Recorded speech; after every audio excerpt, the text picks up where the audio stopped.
Welcome to my review of Rocket Knight, and this is for Xbox 360 and PS3. This is the 2010 Reboot, and it's actually an exclusive game in the series that I knew about, but I thought it might have just been a graphical overhaul of one of the original games. But it's actually a completely unique game in the series. So I completed Rocket Knight for Genesis and Sparkster for the Sega Genesis. So I'm familiar with both of those as I completed them and did tutorials of them on the channel, which I will link in the description of the video. I haven't completed the Super Nintendo Sparkster. There's only one entry on Super Nintendo, and that's Sparkster. And that one, it seemed pretty challenging too. I'd like to get back to that and eventually beat that. I haven't worked on it too much. But that is the only one I have left to complete that I'm aware of. But Sparkster, the cool thing about the Genesis and Super Nintendo version of Sparkster is that the Super Nintendo one is a completely different game. So you got completely different bosses and layouts. So, if you played Sparkster on the Genesis and you played on the Super Nintendo, you're getting two completely different games. So between the Super Nintendo and Genesis, there's three unique games based on this character. So, which pretty much have very similar gameplay with the way you boost with your rocket. It allows for some really impressive maneuverability to be able to rocket dash diagonally and bounce off of walls using your rocket dash. And you have a decent selection of moves on top of that where you can spin in place. You can use your sword to strike. You have a projectile weapon you can charge up. That uses your charge meter, but it replenishes pretty quick. It regenerates on its own. There's also shooter stages mixed in, which give a nice variety, just like some of the old games did. Now, where this game falls short is the boss fights are definitely not nearly as good as they were in the original games. But they're not bad. But a lot of them are pretty easy to just exploit, doing a lot of bullshit. The only one that was challenging at all for me was the final boss fight until I learned what to do. That can be kind of tricky, and that's a cool fight. That's the best fight in the game, but the game doesn't have consistently great boss fights like the other games in the series had. So it does lack in that area. And the game has limited continues, so you're given 3 continues, but you can find a lot of 1-ups if you explore the environments. I was able to beat the game my first time playing it on normal. I think I only used 1 continue, so I found it to be very easy. I believe it took me just under 2 hours to beat. But I did really enjoy the game. I got it free on Game Pass. I would have actually purchased the game had I known it was a unique game in the series. It's quite good. Overall, I did really enjoy the game. But it doesn't, the originals are awesome games. Some of the best games on those systems. Some of the best action games on those systems. And they are well known. But they don't really get as much credit as games like Sonic and shit like that, which I think Rocket Knight and Sparkster for Genesis are up there with the Sonic games, gameplay-wise. In some ways even better because the rocket dash really adds great maneuverability to the gameplay. And this game preserves all that. It has great control. And you can use the moves to boost around, bounce off of walls. And you have a rocket meter, basically, and it does run out, but you can use it for quite a while. You can even hover in place in midair. You have a lot of moves for a game like this.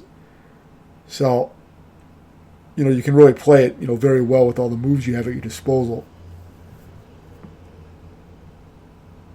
And yeah, it's a very enjoyable game overall, very fun. But like I said, the bosses are a little bit too simple. The game is also, for me, too easy. I like the extra challenge of the Super Nintendo and Genesis versions.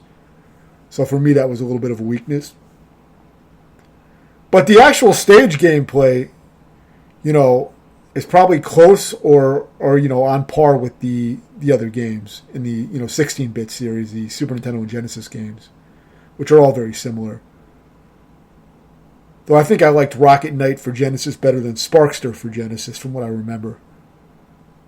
But yeah, the game, it's not going to be too challenging for players that are familiar with beating a lot of platformers, but if you're more of an intermediate player, it may still present a pretty decent challenge. But it is a very fun game to play through, and I believe it's probably, if it's not free on Game Pass by the time you see this review, it's probably very cheap. So it's probably, if it's $10, it's definitely worth it, I would say. But if you are a decently skilled platform player, you may beat it within 2 to 4 hours, I would say. For me, it was just under 2 hours. I was able to beat it the first time I played it. But, I mean, that could also, in a review, I saw a estimated completion time of 6 hours. So it really can depend on how familiar you are with these type of games. Now, the later levels have a little bit of a puzzle element where you have to hit these levers to remove these barriers. So those can be a little tricky. That's the most challenging part of the game, is some of these platforms later on. But nothing ever, like I said, gets too difficult if you're used to these kind of games. I mean, the other games were much, much more difficult. But this is definitely a worthy game in the series, I would say. But I still think it's probably the weakest of the series by a little bit.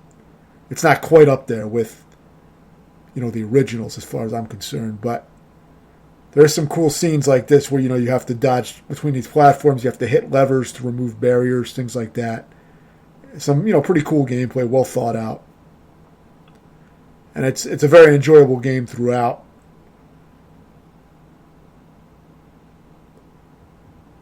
So you can see how you can really use the diagonal bouncing to move around and the rocket, jetting around. And it makes you use it pretty well to get past some of the platforming sections later on. So it does make really good use of that, and it does challenge you, with those abilities. Which is always the sign of a good game. It doesn't just give you great mobility, but it utilizes it in the gameplay and challenges you with it. So I like that about the game. I think it's really well implemented. There's an escape sequence here where you got to kind of get out of this area pretty quickly while the fire is trying to chase you down. So that was pretty cool. That's near the end of the game. I'm also going to show the final bosses I usually do in these older type of games.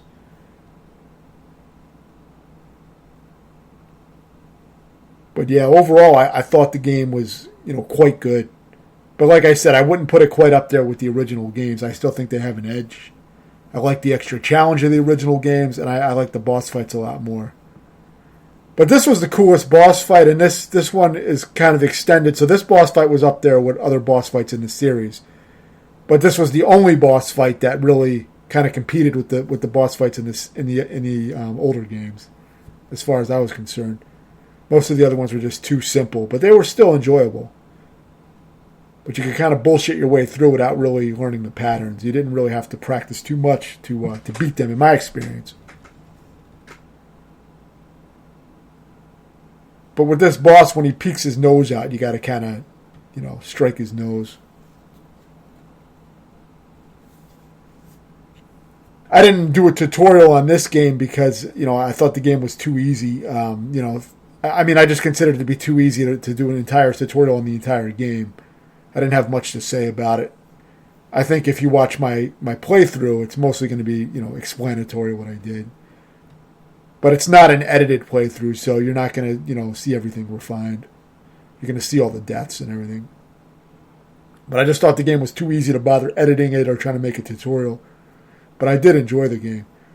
If you stay in this area, you can kind of just hit the boss when he gets close to you, and then he'll fall into the lightning and get electrocuted. That's what you're supposed to do. After you've damaged his nose enough, he will come out in his little small form where you can knock him into the electricity. And if you do that enough times, you will kill him. But it was a cool fight. I thought that was pretty well done.